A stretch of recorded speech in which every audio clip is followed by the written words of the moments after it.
Para makagamit ng GCash ang isang Globe subscriber, kailangan lang na magpa-register sa GCash. Simple lang ang magpa-register.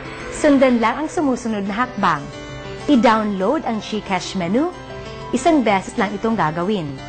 Mula sa main menu, pumunta ka sa Globe Services, Globe Services Plus menu at pindutin ang Select o OK.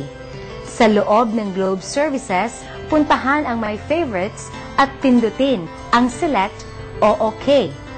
Piliin ang Add Favorites. Piliin ang What's Hot. Maghintay ng ilang sandali para mag-connect ang iyong mobile phone sa Globe system. Piliin ang GCash. Maghintay ng ilang saglit para i-download ng Globe system ang GCash menu sa iyong SIM. Pagkatapos ng downloading, makakatanggap ka ng ganitong mensahe. Para maituloy ang pagpaparehistro, sundan ang sumusunod na mga hakbang. Para mabuksan ang inyong GCash menu, pumunta sa main menu ng SIM at piliin ang Globe Services.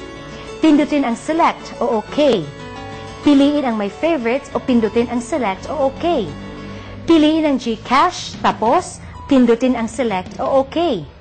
Hanapin sa options ang serbisyong kailangan. Sa ngayon, piliin niyo muna ang Register dahil kailangang mairehistro ang inyong cellphone. Ang pagrehistro ay isang beses lang gagawin. Pagkapili ng Register, pindutin ang Select o OK. Pumili ng 4 na numero na madali niyong tandaan pero mahirap hulaan para magiging MPIN nyo. Ang mga numerong lalabas ay naka-asterisk para siguradong kayo lang ang makakaalam nito at hindi masilayan ng ibang tao. Pindutin ang Select o OK. Para masigurong ligtas ang inyong GCash na nasa inyong mobile wallet, huwag sabihin ang inyong MPIN kanino man.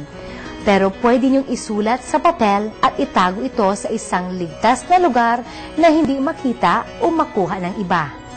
Ipasok ang buong pangalan ng inyong ina nung siya'y dalaga pa. Huwag higit sa 16 na letra. Pagkatapos, piliin ang Select o OK.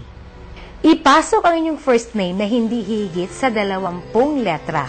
Pagkatapos, piliin ang Select o OK. Ipasok ang inyong last name na hindi dapat hihigit sa 20 letra. Pagkatapos, piliin ang Select o OK. Ipasok ang inyong address na hindi dapat humigit sa 40 letra. Piliin ang Select o OK.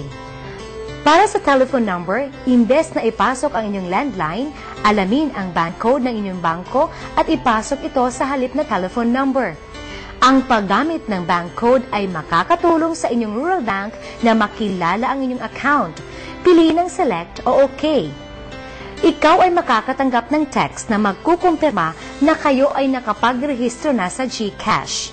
Dahil rehistrado na kayo sa GCash, pwede na kayong gumawa ng transaksyon sa inyong rural bank gamit ang GCash. Iba na talaga ngayon ang ibig sabihin ng SMS, hindi na lang short messaging service.